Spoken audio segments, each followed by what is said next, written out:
Echoes of betrayal. The air inside the Black Haven had changed. Once alive with a pulse of training and quiet confidence, it now breathed unease, like something unseen was watching from the shadows. The walls that once protected them now whispered, and the silence between the hums of servers felt too heavy to ignore. Frank stood in the dim corridor, the cold steel floor beneath his boots echoing faintly with each step. The battle trials were over, but the war within had just begun. His body still bore the bruises from his last mission, yet what kept him awake wasn't pain, but doubt. Raven had been gone for 2 days, no message, no briefing. Only encrypted alerts sent through the system that none of them could trace. Even Annie couldn't. And that was the first red flag. "Frank!" Annie's voice broke the silence. She stood behind him, pale blue light from the computer screens washing across her face. "Someone's inside the system again. But this time, they're already in our internal grid." Frank turned sharply. "Helix." She shook her head slowly. "No, this isn't Helix code. It's written in Haven's own encryption. Someone inside did this." For a moment, neither spoke. The hum of the servers grew louder, almost as if the machines themselves wanted to confess something. Then a low alarm flickered through the halls, a distortion in the power grid. Emergency red lights blinked once, then vanished. Frank drew his mask back on. "Stay here. If this is an infiltration, they're using our blind spots." Annie caught his arm. "Frank, it's not an infiltration. It's manipulation. Someone's rewriting the access codes, rerouting control from within Raven's chamber." That was all he needed to hear. He sprinted down the corridor, the lights above flickering with every footstep, until he reached the sealed door marked Division Command, Restricted Access. Inside, the chamber smelled of smoke and electricity. Screens buzzed, showing looping surveillance footage, but every camera feed had the same haunting error code. System error. Mirror mind rebooting. And there, in the center of the room, a figure stood by the central core, masked, cloaked, and still. Frank's instincts flared instantly. He aimed his sidearm. "Step away from the console." The figure turned slowly, and the voice that answered froze Frank where he stood. "Put the gun down, soldier. You wouldn't want to point it at your own division, would you?" The voice belonged to Cale, one of Raven's senior operatives, a man Frank had fought beside during the trials. But his tone now carried no warmth, no loyalty, only a hollow calmness, like a machine that had stopped pretending to be human. "Cale, what are you doing?" Frank demanded. Cale smiled beneath the mask. "Finishing what your father started. The Raven doesn't tell you everything, Frank. He hides things about Project Mirrormind that would destroy everything you believe in." Before Frank could respond, Cale pressed a command on the terminal. The lights dimmed. The digital walls rippled, and suddenly the entire chamber shifted, as if reality itself was rewriting. Frank's reflection on the glass began to move on its own. The reflection smiled at him. Meanwhile, back in the control room, Annie's screens exploded into motion. Thousands of lines of code streamed by, symbols and fragments of hidden language she'd never seen before. Then, in between the chaos, a single phrase repeated in every window. "The price of truth is blood." Her hands trembled. "Frank, something's wrong. The system's collapsing into a mirror loop." Static swallowed her voice. The connection to Frank went dead. Annie slammed her hands against the console. "No. No, no, no." She rewired the uplink, forcing a bypass, tears stinging her eyes from the electric sparks. Then suddenly, another message appeared, handwritten in digital ink across the screen. "Helix didn't kill your father. The Raven did." She froze. The world seemed to stop breathing. "Frank," she whispered, "what have we walked into?" Inside the chamber, Frank fought for control as the mirrored world fractured around him. Cale's voice echoed from everywhere and nowhere. "You think you're training to save this country? You're just another shadow, built from a lie. Your father died protecting something he should have destroyed." Frank gritted his teeth, fists clenched. The air felt heavier, like the world was closing in on him. "You're lying." "Am I?" Cale's voice smiled. "Then why do you think Raven kept you in the dark? Why do you think the Haven was never on any map? You're not being trained for freedom, Frank, you're being programmed. Frank's heart pounded. Rage burned through him, but so did doubt. He lunged forward, disarming Cale in a flash of motion, years of training in his veins, but Cale didn't fight back. Instead, he looked straight into Frank's mask and whispered, "The truth isn't what you're fighting for, it's what's fighting you." A massive pulse burst from the core, throwing Frank across the room. When he stood up again, Cale was gone, leaving only the console glowing with one message, the same that Annie had seen. The price of truth is blood. Hours later, Raven finally returned.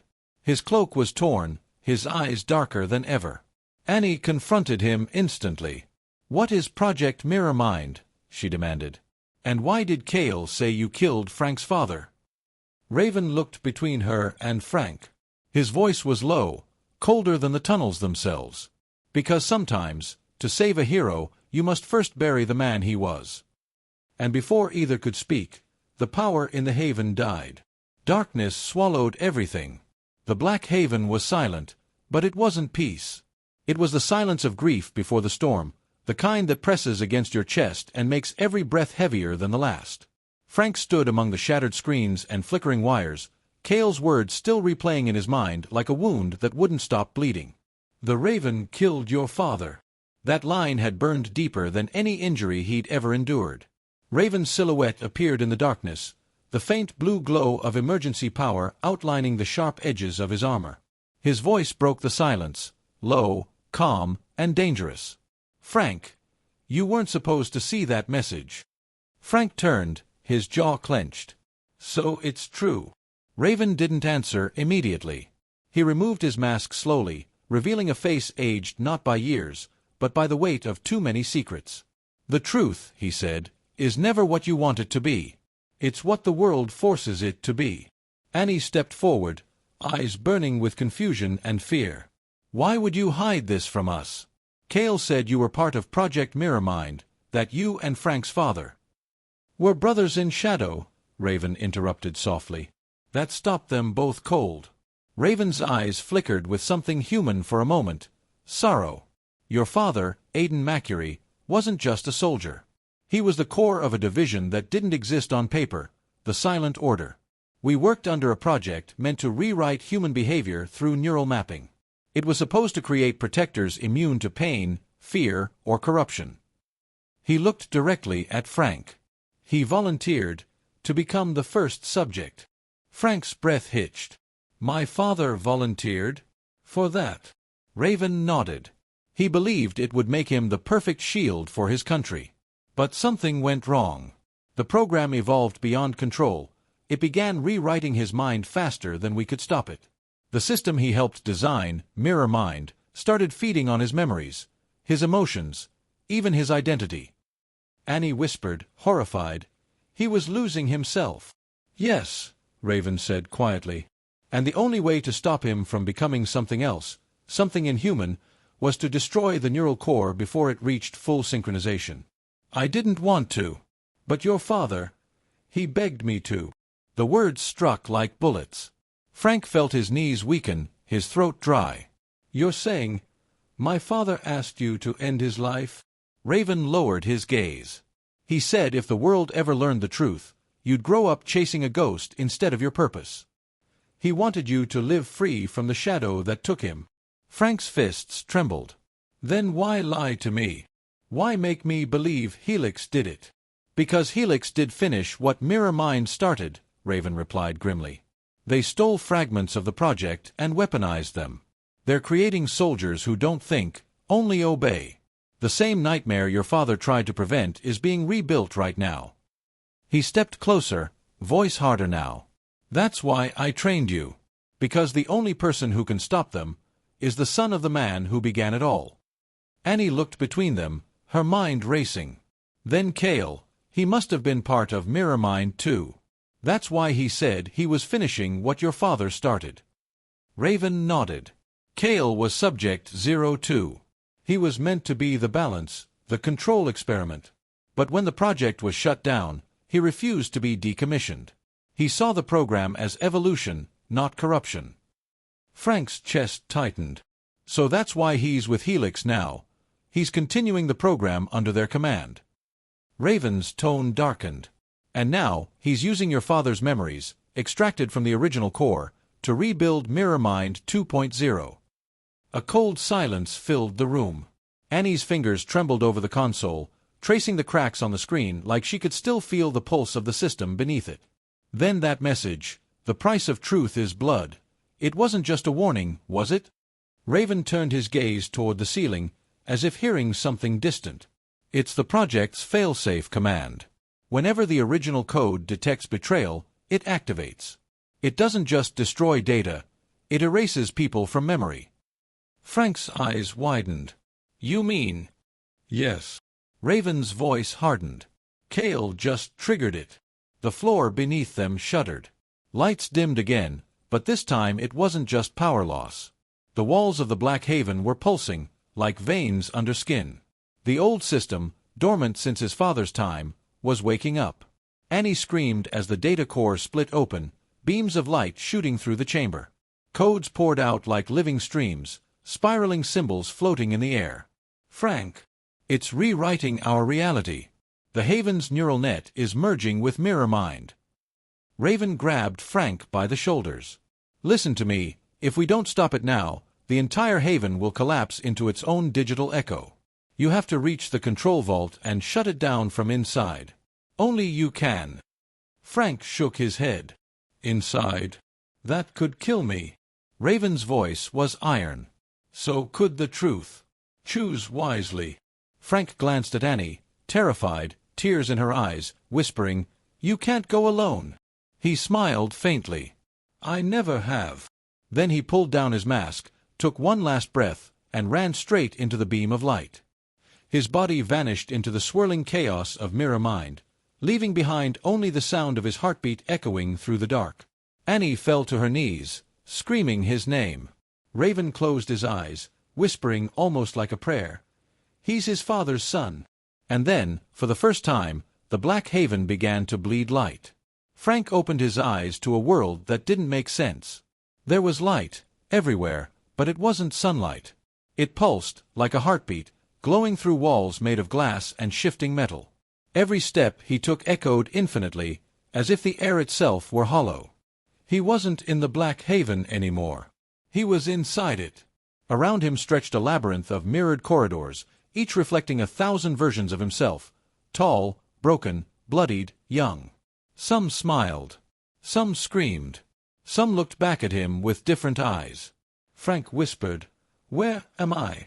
A voice answered, not from outside, but inside his head. "Welcome, Subject 03. The mind remembers what the body fears." He froze. The tone was familiar, his father's voice. "Dad." Frank turned sharply, and in the reflection ahead, he saw him, Aiden Maccury, standing proud in his old uniform, the Raven insignia shining on his chest. But his eyes were flickering like broken pixels. "Frank," his father said softly, "you shouldn't have come here. This place was never meant for the living." Frank's chest tightened. "Then tell me how to get out." Aiden smiled faintly. "The only way out of a memory is to finish what it remembers." The ground beneath him shifted. The floor cracked open, revealing endless black space beneath. Out of the void rose phantoms, silhouettes made of light and smoke, whispering his thoughts aloud. "You failed to protect her. You'll never be like your father. Heroes don't exist, only graves do." Frank clenched his fists, forcing himself to focus. "You're not real." But the phantoms began to solidify, forming faces, Cale, Spectre, Raven, even Annie, each twisting with pain and anger. Cale's voice slithered through the air. "You can't kill what's already inside you." Suddenly, the mirrors shattered outward, and the shards floated around Frank, spinning into a spiral of blinding light. The floor turned into a bridge suspended over a vast digital abyss. Strange symbols glowed beneath him, ancient codes from the original Mirror Mind. Frank started running. Every step triggered bursts of glowing data, lighting his path as the world around him twisted and folded like origami. He leapt across collapsing bridges, dodging spectral claws that reached from the digital fog. Somewhere above, a voice broke through the static, faint, distant. Frank, it's Annie. Can you hear me? He looked up. Through the ceiling of light, Annie's face flickered in and out. She was trying to reach him through the Haven's neural network. Don't stop moving, she shouted. Raven is keeping the link open, but the system is collapsing. You're in the core simulation layer. Frank shouted back, I'm looking for the control vault. I can't see an exit. Annie's voice cracked. It's not a place, it's a decision. You have to stabilize the code using the original sequence. Before he could reply, a thunderous roar echoed through the maze. The temperature dropped. The reflections froze solid, and from the shadows, something began to move. It was massive, part human, part machine, a creature built from fragments of his own nightmares. Its head was made of shifting masks, each one showing a different emotion. Hello, Frank, it whispered. I am what remains of your father's creation. Frank stumbled backward. You're the mirror. The creature's form glitched, its many faces flickering like static screens. I am everything the project tried to forget. Your father built me to contain human fear, but fear grew hungry. The air rippled with energy as the creature lunged forward, smashing through the mirrored walls. Frank dodged, rolling across the glowing bridge, his arms scraping against the edge, blood scattering in slow motion through the light. He grabbed a shard of glass, glowing faintly, and thrust it forward as the creature swung its massive arm. The impact sent him flying backward, shattering another wall, tumbling into another section of the maze. He landed hard on a surface of glowing symbols. The shard in his hand pulsed, and suddenly, memories began to surge into his mind. His father's laughter. Annie's smile. The day his home burned. The day Raven found him. He realized the shard wasn't just glass, it was a memory key. Each fragment of this maze held a piece of the past. To escape, he had to piece together his father's life and death. Annie, he shouted again. I found something, pieces of him. They're in the mirrors. Her voice crackled faintly. Then find them all, Frank. That's the only way to stop it. The creature's roar echoed again, closer this time. The maze began to crumble, walls folding in like metal jaws. Frank sprinted, leaping over collapsing pathways, grabbing another shard, this one showing his father holding a golden locket. He could hear his father's voice inside his mind again. Courage is not the absence of fear, Frank. It's the decision to face it. He clenched the shard tightly, his body glowing with the same light. The labyrinth responded, paths realigned, walls opened, and for a brief second, he saw it, the control vault, suspended in the distance, like a beating heart of blue energy. The creature howled, breaking through the last layer of reflection. Frank turned, panting, blood dripping down his face. I'm done running. He charged. The maze lit up around him, shards spinning, forming blades of pure light. Every step he took pulsed with his father's memories. He leapt high, driving the glowing shard straight into the creature's chest. A blinding flash exploded across the maze, and suddenly, silence. The mirrors began to fade, one by one. The creature's body dissolved into dust. Frank fell to his knees, exhausted, staring at the single remaining reflection ahead, his father's face, calm and proud. You've done well, son, Aiden said quietly. Now wake up. Frank gasped as the world collapsed into white light. His eyes snapped open, back in the haven, his body trembling, Annie holding his hand. Raven stood nearby, a rare hint of relief on his face. You were gone for 2 hours, Raven said. Felt like a lifetime, Frank murmured, voice rough. Annie hugged him tightly. You brought something back, didn't you? Frank opened his palm. The glowing shard was still there. Inside it, a reflection of his father's face, smiling. Frank sat alone in the medical wing of the haven, staring at the glowing shard on the table. It pulsed faintly, like a heartbeat. Every few seconds, the reflection inside it shifted, his father's face turning into his own. He hadn't told Annie or Raven about that part. Something about the way the shard whispered in his head made him feel like it was watching him instead of the other way around. You're not him, the voice said softly. But you could be. Frank closed his eyes, trying to shut it out, but the whisper crawled deeper into his thoughts like static in his veins. The more he fought it, the more real it became. He remembered what Raven once said during training. The human mind is a battlefield. The moment you let the enemy set the rules, you've already lost. Now, he finally understood what that meant. Annie entered quietly, holding 2 metal cups of steaming tea. Her eyes were tired but sharp. She had barely slept since Frank returned. "You're staring at that thing again," she said, setting 1 cup beside him. "You haven't spoken a word in hours." Frank forced a smile. "Just thinking." "Thinking," she said slowly. "Or listening?" He glanced up sharply. "What do you mean?" Annie sat opposite him. "When you were in mirror mind, your neural activity spiked to inhuman levels. Raven said the system might have left something behind. Some sort of residual imprint." Frank frowned. "You mean part of it is still in me?" Annie hesitated, then nodded. "Maybe. Or maybe it's not just in you. Maybe it's using you." Before he could answer, the lights flickered. The screens on the wall glitched, displaying flashes of random code, numbers, faces, old photographs of soldiers. Then, one message appeared in red. "The price of truth is identity." Frank stood up. "Annie, that's the same phrase from the Mirror Mind Core." She started typing rapidly on her wrist console. "It's broadcasting from inside the Haven again, but the signal isn't external this time. It's coming from your shard." Frank stared at it, the light inside now pulsing faster, synchronizing with his own heartbeat. "I think," he said slowly, "it's trying to connect." Raven entered suddenly, his tone hard. "Step away from the shard, Frank." Frank turned, confused. "What's happening?" Raven approached cautiously, mask off, his eyes dark and haunted. "That thing isn't just a memory key. It's a mirror trigger, a psychological anchor. Whoever interacts with it starts syncing their consciousness with Mirror Mind's old framework.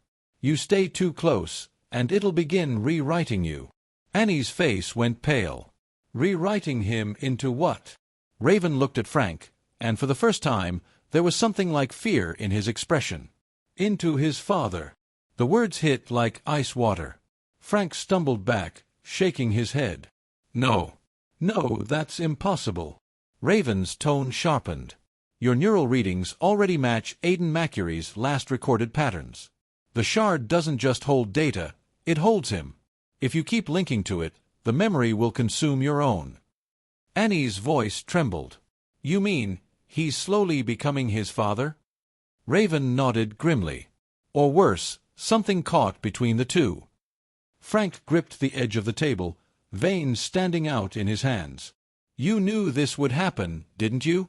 You trained me for this, to be his replacement." Raven didn't deny it. "I trained you to survive him. Your father wasn't the only one mirror mind captured. Every test subject left an echo in the system, fragments of consciousness fighting to be remembered. The shard is their prison." Annie stepped back, whispering, "So when Frank looks into it—" "He's not seeing his father," Raven finished. "He's seeing what's left of him." The lights dimmed again. The shard began to hum. Slowly, an image projected into the air, a holographic figure forming above the table. It was Aiden Maccury, but not as Frank remembered him.